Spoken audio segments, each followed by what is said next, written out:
السلام علیکم ورحمۃ اللہ وبرکاتہ۔ نحمده ونصلي ونسلم على حبيبه الكريم اما بعد فاعوذ بالله من الشيطان الرجيم بسم الله الرحمن الرحيم والضحى والليل اذا سجى صدق الله العلي العظيم وصدق رسوله النبي الامين الكريم والحمد لله رب العالمين۔ آئیے سب سے پہلے عقیدت و محبت کے ساتھ حضور رحمت عالم خود مجسم صلی اللہ تعالی علیہ وسلم کی بارگاہ میں تو آواز بلند درود پاک پڑھے اللہم صلی علی سیدنا مولانا محمد صلی اللہ علیہ وسلم یا رسول اللہ صلی اللہ تعالی علیہ وسلم۔ حضرت مولانا بلا تاخیر اپنی مسئلہ کو شروع کروں جس آیت کریمہ کو میں نے ہمارے تبلیغ بتایا والضحى واللیل اذا سجى، اور دعا سے مراد مصطفیٰ جان محمد صلی اللہ علیہ وسلم کا چہرہ پاک اور واللیل سے مراد مصطفیٰ جان محمد صلی اللہ علیہ وسلم کی زلفیں۔ حضرت مولانا جب نبی کریم صلی اللہ علیہ وسلم کے فضل و کمالات نبی کریم کے اختیارات نبی کریم کے حسن و جمال کو جب حضرت حسان بن ثابت رضی اللہ تعالیٰ دیکھتے ہیں تو آپ فرماتے ہیں وَأَحْسَنُ مِنْكَ لَمْ تَرَ قَطُّ عَيْنِي وَأَجْمَلُ مِنْكَ لَمْ تَلِدْ النِّسَاءُ۔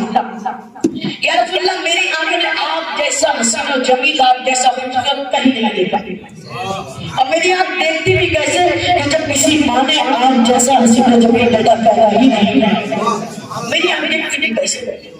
جب نبی کریم کی حسن کی بات آئی گئی ہے تو باقاعدہ چلو حضرت ابوبکر صدیق فرماتے ہیں کہ نبی کریم سے زیادہ اس دنیا میں کوئی خوبصورت نہیں، حضرت عمر فرماتے ہیں کہ آقا سے زیادہ اس دنیا میں کوئی خوبصورت نہیں، حضرت عمر فرماتے ہیں کہ آقا سے زیادہ کوئی خوبصورت نہیں، حضرت عثمان فرماتے ہیں کہ نبی کریم سے زیادہ کوئی خوبصورت نہیں، حضرت علی رضی اللہ عنہ فرماتے ہیں کہ آقا سے زیادہ کوئی خوبصورت نہیں، حضرت حسن کریمین فرماتے ہیں میرے نانا سے زیادہ کوئی خوبصورت نہیں، تو سارا فرماتی ہیں کہ میرے بابا سے زیادہ کوئی خوبصورت نہیں۔ حضرات یہاں پہ سوال کرنے والا ایک سوال کر سکتا ہے کہ ان حضرات نے یہ کیسے کہہ دیا کہ نبی کریم سے زیادہ پوری دنیا میں کوئی خوبصورت نہیں، پوری دنیا میں؟ حضرت ابوبکر صدیق کے فیصلے کو کیسے مانا جائے، حضرت عمر کے فیصلے کو کیسے مانا جائے، حضرت علی کے فیصلے کو کیسے مانا جائے کہ نبی کریم سے زیادہ اس دنیا میں کوئی خوبصورت نہیں؟ ہاں یہ بات ممکن ہے کہ مکہ اور مدینہ میں نبی کریم سے زیادہ کوئی خوبصورت نہ ہو، اور یہ بھی ممکن ہے کہ جہاں جہاں یہ حضرات تشریف لے گئے ہوں وہاں نبی کریم سے زیادہ خوبصورت نہ پائے، لیکن یہ حضرات نے یہ کیسے کہہ دیا کہ پوری دنیا میں خوبصورت نہیں؟ آئیے آپ اسی کو دو بار میں صاف کرنا چاہوں آپ کو ایسے کی بارگاہ میں لے چلوں جنہیں سید الملائکہ طاہر سدرہ حضرت جبریل امین کے نام سے ہم لوگ جانتے ہیں۔ میں نے عالم خیال میں عرض کیا کہ اے جبریل تم بتاؤ تم نے تو آدم سے لے کے آج تک سب کو دیکھا، تم نے آدم سے عیسیٰ تک سب کو دیکھا، اے جبریل تم بتاؤ تم نے آدم کو دیکھا، آدم کی امت کو دیکھا، تم کو دیکھا، نوح کی امت کو دیکھا، حضرت زکریا کو دیکھا، زکریا کی امت کو دیکھا، حضرت ذوالفقار کو دیکھا، ذوالفقار کی امت کو دیکھا، حضرت یوسف کو دیکھا، یوسف کی امت کو دیکھا، حضرت یونس کو دیکھا، یونس کی امت کو دیکھا۔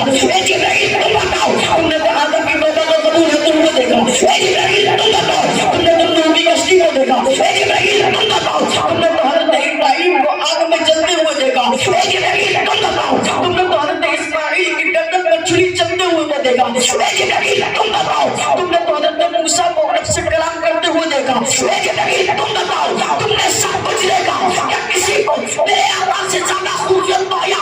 تو حضرت جبریل علیہ السلام حضور کی بارگاہ میں ادب اور احترام عرض کرتے ہیں یا رسول اللہ قلبت الارض مشارقها ومغاربها فلم ارى، یا رسول اللہ میں نے روئے زمین کے کوسے کوسے کو چھاٹ مارا مگر آپ جیسا حسین و جمیل نہیں نہیں پایا۔ اے سنیو یہ تو جبرائیل نے کہا تھا لیکن میرے رضا نے کیا کہا؟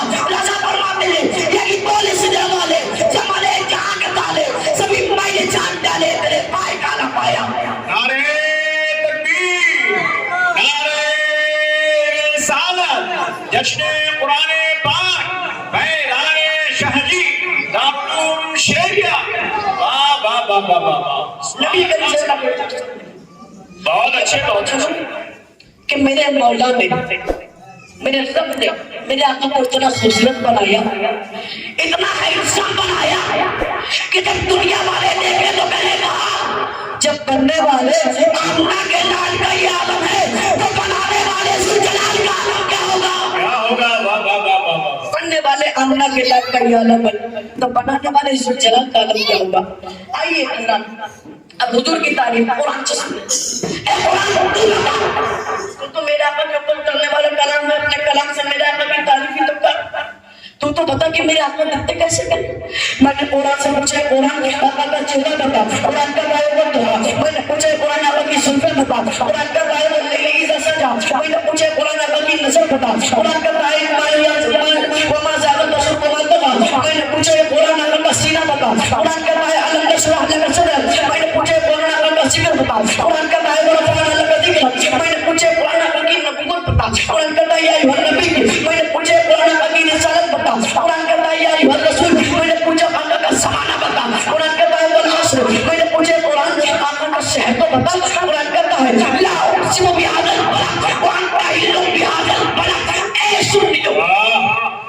سنیو جب میرے رضا نے آقا کے اس بڑی مرتبے کو دیکھا تو میرے رضا نے یہ فیصلہ کر لیا کہ احمد رضا اب کسی کی غلامی کا پٹا اپنے گلے میں ڈالنا ہے تو وہ مدینے کے مصطفیٰ ہے، وہ ہم سب کے آقا ہے، وہ رحمت عالم ہے، نور مجسم ہے۔ بس میرے رضا نے مدینے کی جانب رو لگائی اور وہاں کے ہاتھوں کو جوڑا اور حضور کی بارگاہ میں عرض کیا یا رسول اللہ میں مجھے ہوا گا، مجھے ساتھ لے لو کہ راستے میں ہے جا بجا کھانے والے۔ اور جب میرے رضا نے میرے آقا کی غلامی کا پٹا اپنے گلے میں ڈالا 10 سال کے لیے نہیں، 20 سال کے لیے نہیں، 100 سال کے لیے نہیں، عمر بھر کے لیے نہیں، بلکہ میرے رضا فرماتے ہیں یا رسول اللہ تو جہاں میں خاتم آل رسول اللہ پر حضرت آل رسول مقتدی کے واسطے واہ واہ واہ سبحان حضرت اللہ آل رسول مقتدی کے واسطے۔ آئیے حضرات آپ کو حضرت موسیٰ علیہ السلام پر اور مشہور واقعہ سناتے ہیں۔ موسیٰ کلیم اللہ ہے تو موسیٰ علیہ السلام کے دور میں فرعون تھا، فرعون نے کہا کہ میں خدا ہوں اعظم، اس نے خدائی کا اعلان کر دیا۔ موسیٰ کلیم اللہ کو جب یہ پتہ لگا کہ اس نے خدائی کا دعویٰ کیا تو آپ نے فرمایا کہ یہ جھوٹا خدا ہے، اس کی خدائی کو جھٹلا دیا۔ فرعون کا جب یہ معلوم ہوا کہ موسیٰ کلیم اللہ نے میری خدائی کو جھٹلا دیا بس جلال لگا کے کہنے لگا آپ موسیٰ کلیم اللہ کو ختم کر پکا، اپنا لشکر بنایا اس نے، حضرت موسیٰ علیہ السلام کے پیچھے لگ گیا، حضرت موسیٰ علیہ السلام کے پیچھے لگ گیا۔ اور جب موسیٰ کلیم اللہ کو یہ پتہ لگا کہ وہ میرے پیچھے پیچھے آ رہا ہے، آپ نے بھی اپنا لشکر بنایا، آپ آگے آگے چلنے لگے، فرعون پیچھے پیچھے چلنے لگا، آپ آگے آگے چلنے چلے، آپ آگے چل رہے تھے فرعون پیچھے چل رہا تھا۔ اب حضرت موسیٰ علیہ السلام چل ہی رہے تھے کہ دریا نیل پڑ گئی، بیچ میں دریا پڑ گئی، اب آگے دریا نیل پیچھے فرعون نہیں، اب کیا کریں یہ لمبا کریں بیچ میں، اب کیا کریں؟ نبی تھے، آپ نے اپنا عصا اٹھایا، دریا کا بڑا معجزہ دکھایا، دریا کے لیے دھارا ادھر یہ دھارا ادھر، بیچ میں سے راستہ نکل گیا۔ اب جو بتانے کا مقصد تھا میں وہ بتانا چاہ رہا ہوں، بیچ میں سے راستہ نکل گیا۔ حضرت موسیٰ علیہ السلام نے اپنے ساتھ جو لوگ تھے ان سے کہا کہ چلیے راستہ بن گیا، لوگ چلتے گئے، اور جب حضرت موسیٰ علیہ السلام دریا کے بیچوں بیچ پہنچے تو فرعون آ گیا۔ فرعون نے دیکھا کہ بنا بنایا راستہ ہے، پیچھے لگے رہو پیچھے لگے رہو، وہ پیچھے لگ گیا۔ اور جب حضرت موسیٰ علیہ السلام دریا کے اس پار پہنچے تو فرعون بیچ میں پہنچ گیا، فرعون بیچ میں پہنچ گیا، اور جیسے ہی موسیٰ کلیم اللہ نے دریا کو پار کیا تو دریا کے دونوں پار نکل گئے، اسی میں ڈوب گیا فرعون، اسی میں غرق ہو گیا۔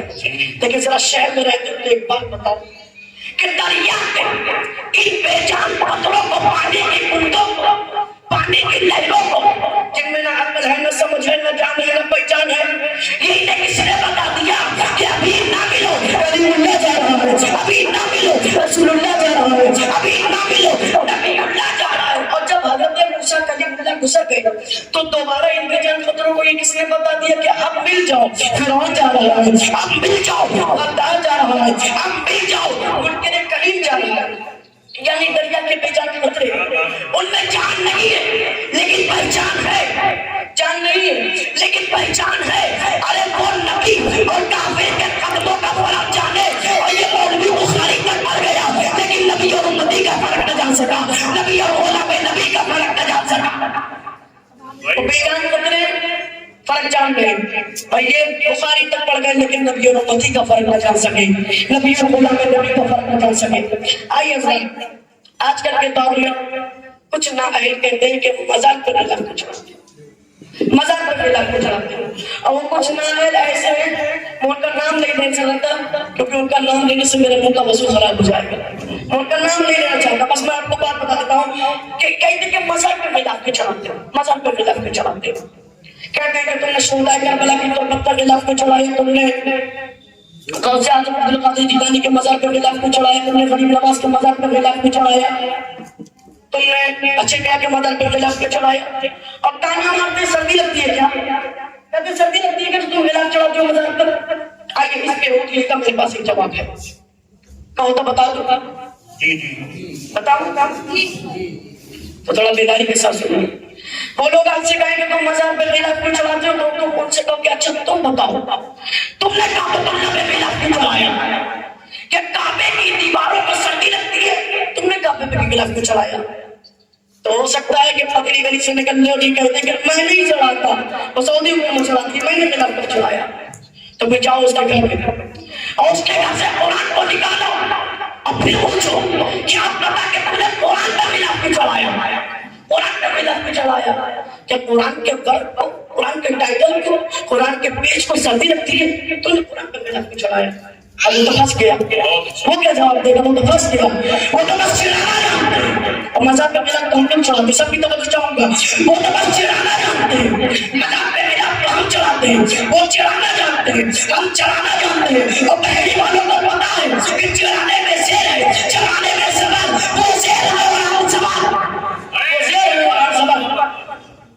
اور قرآن کے بعد استاد الفاظ صاحب قبلہ سے پوچھ لیجیے گا کہ زیر پستی کو کہتے ہیں اور زبر بلندی کو کہا کرتے ہیں. ہم لوگ بلند ہیں, ہم لوگ تو غوث اعظم کے نام کا صدقہ کھایا کرتے ہیں. آئیے حضرت, لیکن بات بھی مکمل نہیں ہوئی. مزار پہ غلاف پہ چڑھاتے ہیں, کیوں چڑھاتے ہیں؟ جب چاہتے ہمیں تو ہماری ڈیوٹی ہے دیزا والا ڈیوٹی, کہ ہمارا کام ہے, ہماری ڈیوٹی کہ ہم بتائیں کہ کیوں چڑھاتے ہیں غلاف. آئیے مثال کے طور پر میں نے قاری نسیم صاحب کی طرف سے عرض کیا کہ میں آپ جائیے لائبریری میں اور لائبریری سے ایک کتاب نکال لیں گے. قاری نسیم صاحب گئے لائبریری میں گئے اور 30 منٹ میں ایک کتاب لے کر آئے. کتاب کا نام تھا ڈسکوری آف انڈیا, انگریزی کی کتاب تھی. نسیم بھائی گئے اور 30 منٹ میں ایک کتاب لے کر آئے. تو میں نے پوچھا, میں نے کہا نسیم بھائی ایک چھوٹی سی کتاب لانے میں اتنا وقت, ایک چھوٹی سی کتاب ہے اور لانے میں 30 منٹ. تو مجھ سے کہنے لگے آپ کیا کرتا, لائبریری میں گیا, اتنی ساری کتابیں تھیں, یہ کتاب دیکھی, وہ کتاب دیکھی, ایک کتاب نکال کر کھول کر دیکھتا, کوئی دوسری کتاب اندر کر دیتا, پھر ایک کتاب نکال کر کھول کر دیکھتا, اندر کر دیتا. اتنی ساری کتاب تھی, کیسے پہچانتا کہ ڈسکوری آف انڈیا کے کون سی؟ اسی لیے مجھے اتنا ٹائم لگ گیا. میں نے کہا اچھا. پھر کچھ دنوں کے بعد مجھے صحیح بخاری سے کی ضرورت پڑی. میں نے فاروق صاحب سے کہا کہ لے کے جا کے صحیح بخاری بھی آئیے. وہ لائبریری میں گئے, وہ بھی 30 منٹ میں کتاب لے کر آئے. نسیم بھائی گئے, وہ بھی 30 منٹ میں کتاب لے کر آئے. اور امن گئے, وہ بھی 30 منٹ میں کتاب لے کر آئے. میں نے پوچھا امن ایک کتاب لانے اتنا ٹائم کیسے لگایا؟ تو کہنے لگے مسیح کیا کرتا, اتنی ساری کتابیں تھی, میں ایک کتاب نکال کر کھول کر دیکھتا, صحیح مسلم اندر کر دیتا, پھر ایک کتاب نکال کر کھول کر دیکھتا, کھول کے دیکھتا, ابن ماجہ اندر کر دیتا, پھر ایک کتاب نکالتا, کھول کر دیکھتا, فتح الباری اندر کر دیتا, پھر ایک کتاب نکالتا, کھول کر دیکھتا. ابو داؤد 30 منٹ تو اسی میں لگ گئے. پھر آخر ایک کتاب نکالی, کھول کر دیکھا, صحیح بخاری لیے چلے آ رہا ہوں.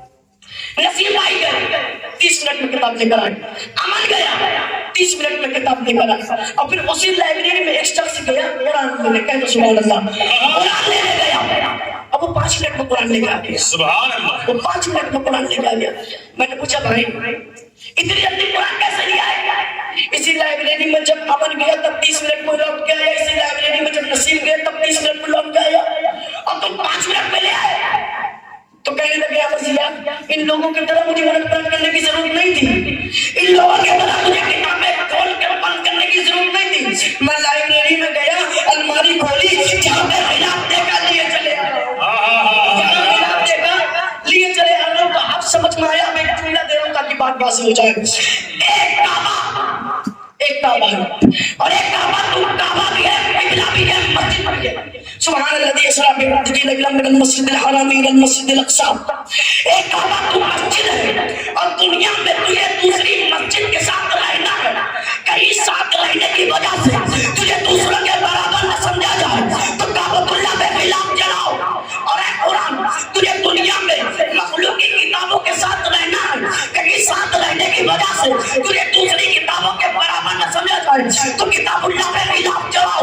اور اے اللہ کے ولی تجھے دنیا میں دوسرے مردوں کے ساتھ لیٹنا ہے. کہیں ساتھ لیٹنے کی وجہ سے تجھے دوسروں کے برابر نہ سمجھا جائے تو اے سنیو ولی اللہ کے مزار پر خلاف جلاؤ. نعرے تکبیر، نعرے رسالت، نعرے شہادی. تو ولی اللہ کے مزار پر خلاف چڑھاؤ. اب سمجھ میں آئے کہ خلاف نہیں چڑھاتے. اچھا ایک بات کہوں، قرآن پر خلاف چڑھاؤ تب بھی وہ قرآن نہ چڑھاؤ تب بھی وہ قرآن. قرآن پر خلاف چڑھاؤ تب بھی وہ قرآن نہ چڑھاؤ تب بھی وہ قرآن. کعبے میں خلاف چڑھاؤ تب بھی وہ کعبہ نہ چڑھاؤ تب بھی وہ کعبہ. ولی اللہ پر خلاف چڑھاؤ تب بھی وہ ولی اللہ نہ چڑھاؤ تب بھی وہ ولی اللہ. کعبے کو خلاف کی ضرورت نہیں، قرآن کو خلاف کی ضرورت نہیں، ولی اللہ کو خلاف کی ضرورت نہیں، تب پھر خلاف کی ضرورت کی ضرورت تب وہ تو چاہوں گا. خلاف کی ضرورت کس کو؟ کعبہ تو کعبہ بغیر خلاف ہے، قرآن تو قرآن بغیر خلاف ہے، ولی تو ولی بغیر خلاف ہے. تو خلاف کی ضرورت کس کی؟ آئیے اس میں ایک چھوٹی سی مثال سے سمجھا کہ میں اپنی بات کو آگے بڑھاؤں. ایک لڑکا ناکامی کی حالت میں اپنے لائبریری میں گیا، بہت ساری کتابیں تھی، اس کو ایک کتاب دیکھنی تھی. وہ کتاب ڈھونڈا تھا، وہ ایک کتاب نکالتا تھا، کھول کر دیکھتا تھا، اندر کر دیتا تھا، کوئی دوسری کتاب تھی. پھر ایک کتاب نکالتا تھا، کھول کر دیکھتا تھا، کوئی دوسری کتاب اندر کر دیتا تھا. اسی طریقے سے کتاب کو نکال رہا تھا، کھول رہا تھا، اندر کر رہا تھا، کھول رہا تھا، اندر کر رہا تھا.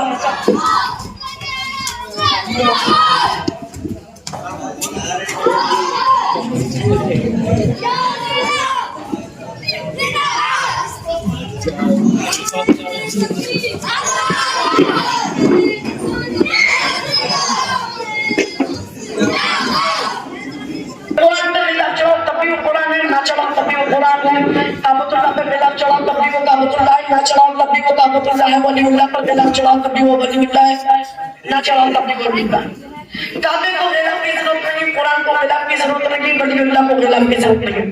تب پھر خلاف کی ضرورت کس کو؟ خلاف کی ضرورت کس کو؟ السلام علیکم.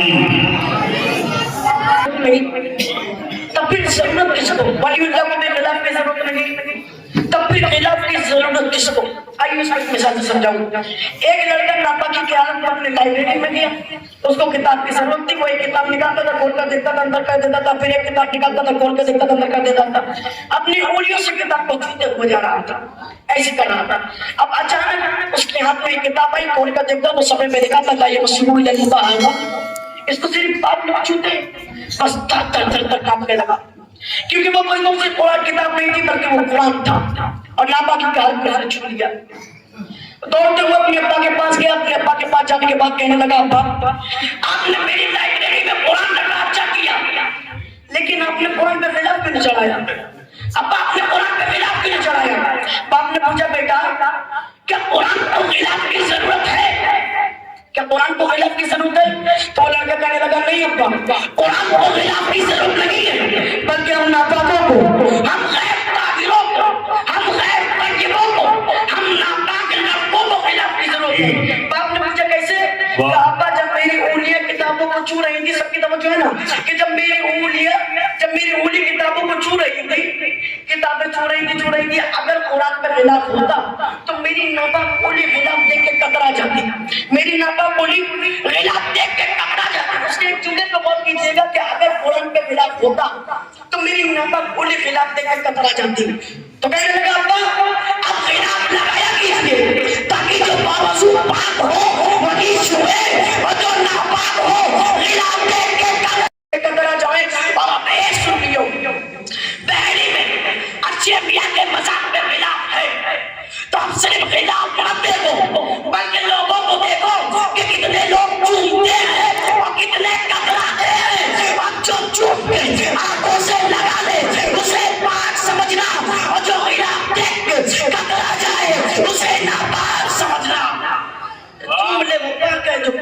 جائے حسن ناپاک سمجھنا.